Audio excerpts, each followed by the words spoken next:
हम सभी ने यह कहावत तो सुनी ही होगी कि चुप रहना सोने जैसा होता है, लेकिन क्या आपने कभी सोचा है कि इस कहावत का असली मतलब क्या है? आज हम बात करेंगे रॉबर्ट ग्रीन की किताब 48 लॉज ऑफ पावर के चौथे नियम के बारे में। हमेशा जरूरत से अधिक ना बोलें। हमेशा याद रखें कि आपकी शब्दों की ताकत सीमित होती है।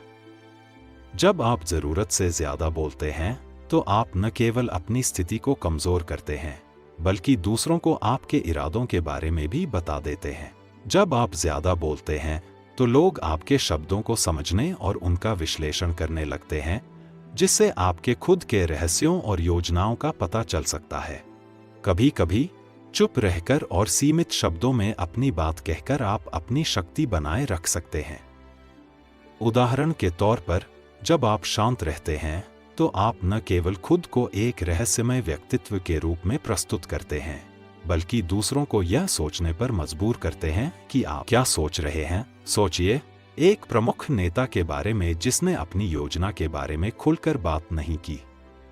उसकी चुप्पी ने उसके प्रतिद्वंद्वियों को उलझन में डाल दिया और उसके निर्णयों के पीछे की सच्चाई को जानने की कोशिश की। इसी चुप्पी ने उसे एक रणनीतिक लाभ दिलाया।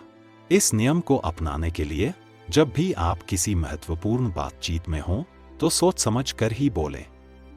अपने शब्दों को संक्षिप्त रखें और केवल वही कहें जो जरूरी हो। इससे आपके शब्दों की शक्ति बनी रहती है और लोग आपके विचारों और इरादों के बारे में अनुमान लगाते रहते हैं। याद रखें, कभी कभी कम बोलना ज्यादा होता है। जब आप जरूरत से अधिक बोलते हैं तो आप अपनी रणनीति और सोच को उजागर कर सकते हैं। अपनी बात को संक्षिप्त और प्रभावी बनाकर आप अपनी शक्ति और प्रभाव बनाए रख सकते हैं।